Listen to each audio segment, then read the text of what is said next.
It's Rideshare Sean again. Today is September 17th, 2023, and I'm going to the gas station right now. The one with the gas station with the best deal. I think they're giving back 19 cents, and it's $3.45 a gallon after they give you back 19 cents. $3.45 a gallon. That's crazy. And this gas station is in Palmetto, so basically I take the same route that I take when I'm going to St. Petersburg. But actually it told me to get off on exit 228 because it's like I know where that gas station is, so I'm going to go to exit 229. Waze always just tells you the fastest way. Now, Waze is usually correct. I would say Waze is correct about 99% of the time. But the thing about Waze is that, it calculates what is the fastest route. So, let's say that it determines that the fastest route is taking, a back road. It routes you down that back road.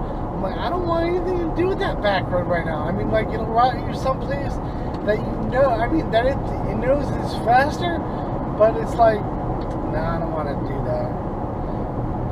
So I usually just, go, as I go with what I know. And, the Waze app, if it tells you to take a back street or take another route, I don't do that. One time, when I drove somebody down to Palm Beach one time, I used Waze to get back, and it was a Sunday night when I was coming back. Like right now it's Sunday, the best day of the week, I think, anyway.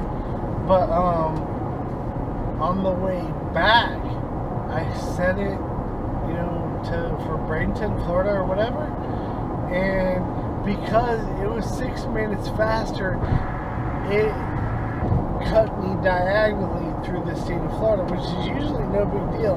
But the thing is, it's a Sunday night, and it's going through the middle of Florida, and it's a two-lane road, one lane going one way and one lane going back the other way. Now, I probably would have been fine, but it was a Sunday night. All it takes is somebody to be, drinking or whatever, and veer a little bit, and the next thing you know, I'm dead. So I just gotta, even though I just made the money, I had to spend it.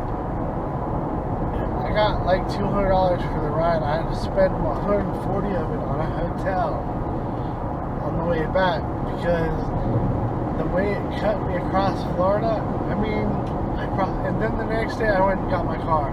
Or the next day, no, I didn't go and get my car. The next day I woke up and drove when it was, the morning time, when it was daylight. So, I would say driving for Uber, never used to know where you were going. With that ride that went down to Palm Beach, all I knew was that it was over 45 minutes. That's all I knew. So I just took it. And it was going down to Palm Beach. So I was like, whatever. So I drove down there. But now, when I see those rides, they're like, to go down to Palm Beach, they're giving $170 or something. I'm like, nah, I'll pass on that. Because, it's just not worth it. It's a good fare and stuff, but it's just not worth it. The thing is that you have to know, all Uber drivers and Lyft drivers, they have to know that what is the request that come to their phone or the request that Uber sends to you. You're out here driving your own vehicle, and you drive for yourself. You don't drive for Uber. You don't want,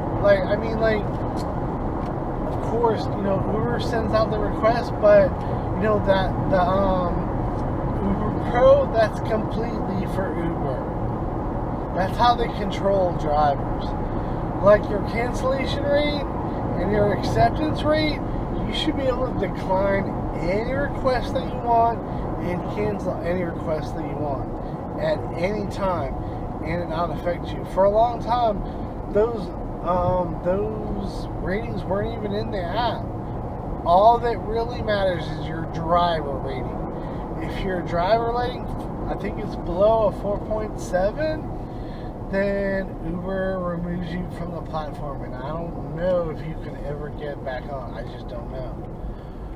But what is important is that when you drive, you have to make the decision.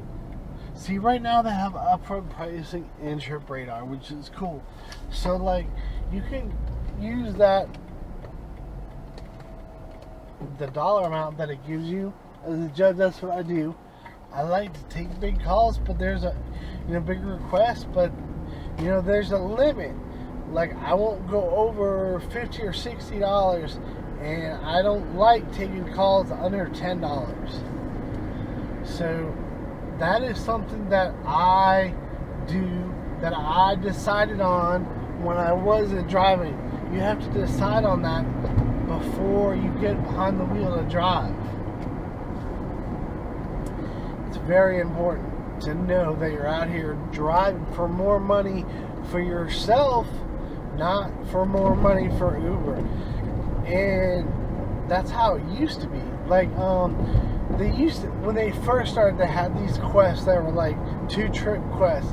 So you pick up a rider, and then you pick up the next call that comes to your phone without going offline. And see, like, I have always gone offline and just go right back to the point where I started. When I pick up a customer or a rider, I would just take them to where they're going, and then just go offline, and then just drive back to wherever it was that I started, either downtown St. Pete or St. Pete Beach. But now I just stay online, and I just use, whatever the dollar amount as the amount that I accept. So, I mean, if a request comes through and they come through and they're like $7.85, nope. Oh, there's a call for $20. I'll take that one. And I just take it. So I decline constantly. I decline until I see a call that looks good, and then I accept that request. So I'm out here, and those, they used to have quests that were like, like 20 trips and stuff, and then they started removing those, and they have quests for like 30 trips and 40 trips, and I'm not doing that. So now, and what I figured out, I usually don't like to call people. I don't like to call Uber. But this time I did. Like, I accepted a quest one time that was not the quest that I wanted. I wanted a quest that was like, I usually would, select the lowest quest possible. So if on accident, I requested a quest that was too high. It was the next highest one. So I called Uber to see if they could switch that back, and they advised me that they could not do anything to that. So it's just something that I had to live with. He turned back toward the window, crushed out his cigarette, faded off to sleep. And somewhere in the darkness, the gambler, he broke even. But in his final words, I found an ace that I can keep. You got to know.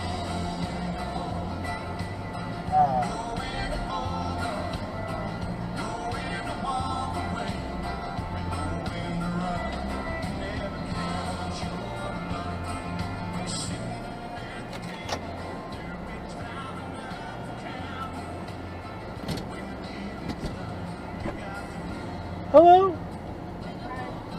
You have a PIN number on the phone? You have a PIN number on the phone? Yes,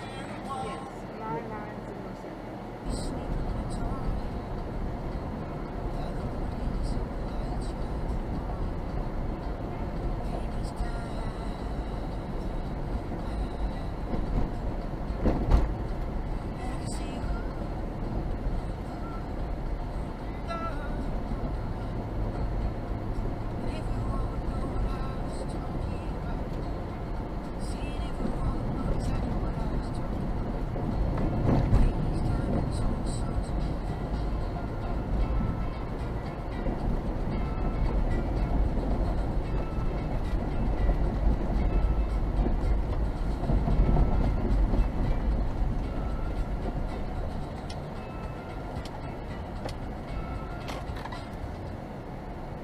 one is you? I know you live right next to something.